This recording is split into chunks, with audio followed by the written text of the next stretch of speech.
Oh my god, what happened here? A few days ago, construction workers overloaded the crane and it was not stable enough and crashed into this house and hit actually another one.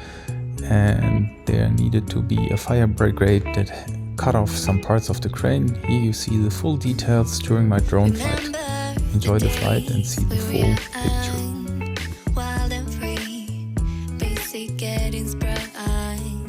We used to dance the night away, hang out the whole